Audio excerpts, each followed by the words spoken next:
Hey, welcome in. Well, today we have another in our continuing series looking at the articles of Victor Davis Hanson, who in my mind is kind of unique, as I think it's fair to call him a public intellectual. And he's unique just in his just utter reasonableness, undergirded with this deep knowledge of history. And if you like this video, subscribe and take a look at the Victor Davis Hanson playlist on my channel. And there's lots more that you will also enjoy. Anyway, let's get to it. And this is an article from foxnews.com.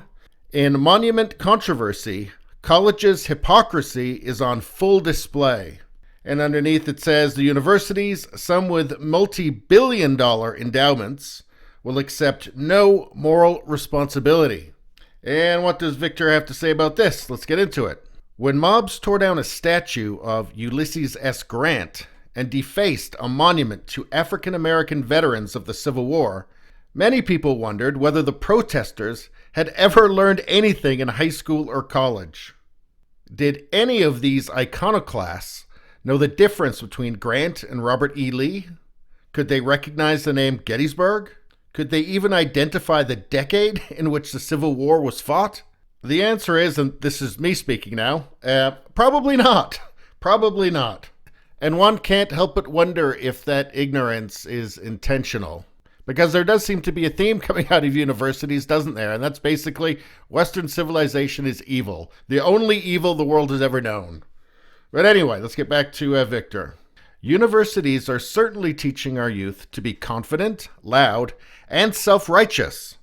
But the media blitz during these last several weeks of protests, riots, and looting also revealed a generation that is poorly educated and yet petulant and self-assured without justification. Many of the young people on the televised front lines of the protests are in their 20s, but most appear juvenile, at least in comparison to their grandparents, survivors of the Great Depression and World War II. And just on that point, let's take a look at something. Here's these guys. They don't look soft and weak to me. How about this guy? Clint Eastwood was 12 years old in this picture. Just kidding. No, he's 26. But still, now let's take a look at what's happening on universities. So, yeah, there's that. I know that's not all of them. But that is definitely a part of campus culture these days. And they do not look prepared to storm the beaches at Normandy to me. And anyway, let's get back to Victor again. How can so many sheltered and prolonged adolescents claim to be all-knowing? Ask questions like these, and the answers ultimately lead back to the university. Or, as some people call them, indoctrination camps. Those are my words, if you're listening to this on the podcast. But anyway, back to Victor. Millions of those who graduate from college or drop out do so in arrears. There is some 1.5 trillion in aggregate student debt in the U.S. Such burdens sometimes delay marriage. They make home ownership hard, along with all the other experiences we associate with the transition to adulthood. And let's just take a look at the cost of college around the world. So here we have a range here. So most expensive is the United Kingdom. And yep, their educated class of students seems to be pretty insane there. I mean, anybody who wants to pull down a statue of Winston Churchill was probably better off without that education that they'll be paying off for decades. United States, they rank number 2. Then we have Japan, Canada, Australia, South Korea, China, or should I say China. You got the Netherlands, Switzerland, France, and Germany. Germany is $0. But what I find interesting about this is that you see lots of the kind of Western democracies in here. You've got Japan. Japan doesn't have these social problems that people are experiencing in US, Canada, Great Britain, and Australia. South Korea, same thing. China, it's not a good idea to complain there. And we go to France is very cheap, but lots of social problems there. Germany, again, full woke. Germany's full woke. So although, the financial cost is crippling, it's not just that. I mean, Japan's pretty expensive too, but they don't have the same kind of social justice problems there. So even without the burden, the crippling financial burden like in Germany, Simply what's being taught to the students is enough. But anyway, let's get back into it again. Victor says, the universities, some with multi-billion dollar endowments, will accept no moral responsibility. Hey, if you could subscribe, like, and share, that really helps me out. Thanks a lot. They are not overly worried that many of their indebted graduates discover that their majors don't actually translate into well-paid jobs, or that it guarantees employers that grads can write, speak, or think cogently. I mean, you'd think that's just the basic foundation. Write, speak, or think cogently. But I guess you can kind of get around that when writing, speaking, and thinking is all colonialism. I think that's what they're teaching now. Anyway, let's continue with this. There would be far less college debt if higher education, rather than the federal government, guaranteed its own students' loans. If universities back loans with their endowments and infrastructure, college presidents could be slashing costs. So essentially, if the universities actually were responsible in any way, that would force them to act responsibly. They would ensure that graduates were more likely to get good-paying jobs thanks to rigorous coursework and faculty accountability, which sounds like the sort of thing they should be doing already, right? I mean, that's what the parents who are often paying for this are expecting. Taxpayers who are hectored about their supposed racism, homophobia, and sexism don't enjoy such finger-wagging from loud, sheltered 20-something moralists. Perhaps taxpayers will no longer have to subsidize the abuse. Subsidize this abuse. How many Thanksgivings has a university education ruined? Anyway, taxpayers will no longer have to subsidize the abuse if higher education is deemed to be a politicized institution, and thus its endowment income ruled to be fully taxable. And that's really just the madness of this, is that taxpayers are paying higher education to indoctrinate young people into hating them and hating their own country, and in fact hating themselves. And they're just laughing all the way to the bank. It really is quite sick. But we're getting now into this hypocrisy that Victor's talking about in the title.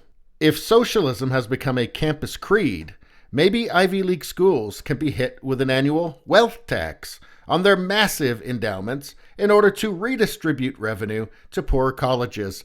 Yeah, that's not going to happen because, well, that whole hypocrisy thing. It is hard to square the circle of angry graduates having no jobs with their unaccountable professors who so poorly train students while enjoying lifelong tenure. Why does academia guarantee lifetime employment to those who cannot guarantee that a graduate gets a decent job? I mean, the greater question is, why are they employed at all?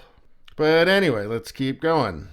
The epidemic and lockdown required distance learning, but at full price. The idea that universities can still charge regular rates when students are forced to stay home is not just an unsustainable practice, but veritable suicide. If one can supposedly learn well enough from downloads, Zoom talks, and Skype lectures, then why pay $50,000 or more for that service from your basement? And this is an important point because a lot of people are going to get used to this online thing. They're going to like it. This is going to turn out to be a profitable business plan, and there's going to be competition. And I think this could lead to something very good, because that full price, that's going to have to come down. The market's going to demand it. And that brings up another issue here. Why is it so damn expensive? The answer is, and this is from Forbes.com, more administrators, fewer answers. During the 1980-81 school year, public and private institutions spent $20.7 billion in total on instruction and $13 billion on academic support, student services, and institutional support combined, according to data from the National Center for Educational Statistics. By the 2014-2015 school year, total instructional costs had climbed to $148 billion, while the same grouping of administrative expenses had risen to $122.3 billion. Put another way, administrative spending comprised just 26% of total educational spending by American colleges in 1980-81. So 26% on administrative costs, 1980-1981. While instructional spending comprised 41%, so actually teaching was 41%. 3 decades later, the two categories were almost even. Administrative spending made up 24% of schools' total expenditures, while instructional spending made up 29%. So the money from teaching going to administrating. And what is that? Well, part of that is the diversity officer. The people looking under every pebble to find an ist or an ism, regardless of whether it exists or not. And I guess places, safe spaces and weeping rooms and whatever else they do. But, the point is that a lot of the money that these kids are going into massive debt for. But anyway, the point is a lot of that money that, this massive debt these kids are suffering is not going to actually teaching them. It's not going to actually educating them. It's 29%. But let's get back to the main story. And we're actually pretty close to the end. The current chaos has posed existential questions of fairness and transparency that the university cannot answer because to do so would reveal utter hypocrisy. One of which obviously putting crushing financial debt on families and individuals while giving them worthless educations. But anyways, continue. Instead, the university's defense has been to virtue signal left-wing social activism to hide or protect its traditional self-interested mode of profitable business for everyone, staff, faculty, administration, contractors, except the students who borrow to pay for a lot of it. Sounds a bit like a Marxism for thee, but not for me kind of situation. Anyway, he continues, how strange that higher education's monotonous embrace of virtue signaling, political proselytizing, well, that's a hard word to say, and loud social justice activism is now sowing the seeds of its own obsolescence and replacement. If being woke means that the broke and unemployed are graduating to ignorantly smashing statues, denying free speech to others, and institutionalizing cancel culture, then the public would rather pass on what spawned all of that in the first place. In other words, don't send your kids to university. Don't send them to college. And this is just something that's interesting I want to show you. The Grievance Studies Affair, also called the Sokol Squared Scandal. And it was the project of a team of 3 authors, James A. Lindsay, Peter Boghossian, and Helen Pluckrose, to highlight what they regarded as poor scholarship in several academic fields. Taking place over 2017 and 2018, their project entailed submitting bogus academic papers to academic journals in cultural, queer, race, gender, fat, and sexuality studies to determine if they would pass through peer review and be accepted for publication. Several of these papers were subsequently published, which the authors cited in support of their contention. And even before you get to the papers, this is what people are going massively into debt, tens of thousands of dollars into debt for. Cultural studies. Well, okay, that sounds all right. But then queer studies, what is there really a job at the end of that? Race, gender, fat? So it just starts to get ridiculous even before you really get into it. But anyway, these guys, they published these papers, and professors have to get published. It's a part of their whole career course, getting tenure. And here's one here. This was accepted and published. This is what is happening in academia now, okay? This is what's just accepted. This is normal. Human reactions to, I can't say this word, but it's bad, aggressive behavior culture. And I can't say that because YouTube, and if you're listening on BitShooter Minds or somewhere else, sorry. Once they kick me off YouTube, then I can just go ahead and start using the English language properly. But anyway, bad aggressive behavior culture and queer performativity at urban dog parks in Portland, Oregon. So that's real. That got published. Here's another one. Who are they to judge? Overcoming anthropometry and a framework to fat bodybuilding. Fat bodybuilding. So this was an argument that being fat is actually bodybuilding. That was in a journal called Fat Studies, because that's useful. Here's another one. Going in through the back door. Challenging straight male homo hysteria and transphobia through receptive, penetrative, pleasure toy use. Again, I have to substitute a word there, but you know what I'm talking about. Anyway, that was published. It is a supposedly serious journal, Sexuality and Culture. Here's another one. An ethnography of restaurant masculinity.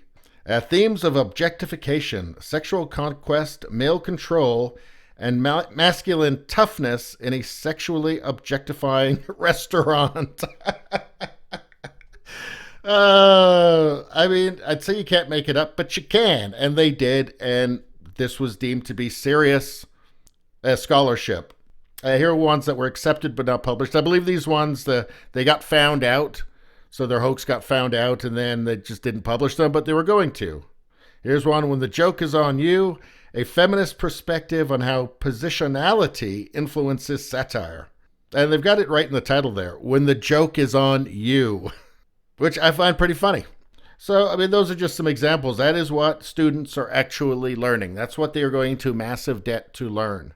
And if you think that's just, the crazy humanities or whatever, I just typed in social justice in STEM. And there's a lot of interest in getting a bunch of crazy nonsense into stuff like literally mathematics. Mathematics. Why math and STEM education is a social justice issue. STEM for social justice. STEM education and social justice. Traversing STEM. Creating pathways for social justice.